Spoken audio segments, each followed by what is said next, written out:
Çantanı ya zaten. Tanrı bunu. Çak. Tanrı çak. Çak tanrı. Çakar tanrı. Çakar yani. Helal. Kapat yerine atın.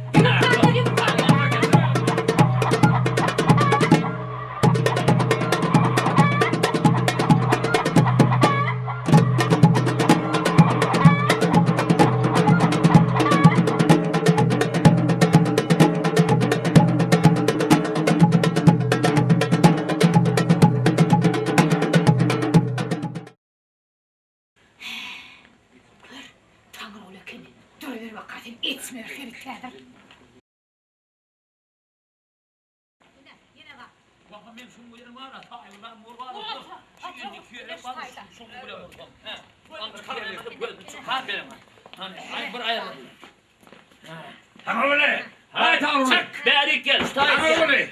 Çak. Gel. Tanrı böyle. Çıkar. Çık. Çık. Gülme. Çık. Gülme. Çık. Gülme. Hadi bakalım. Hadi bakalım.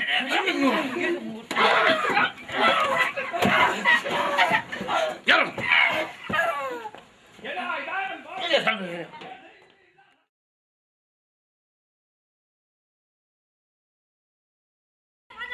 Ana yine geldi. Bana şunu.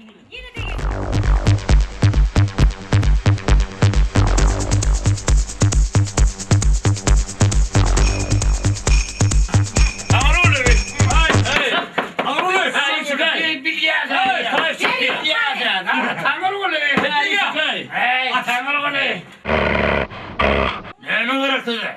Tanrı oluyor mu?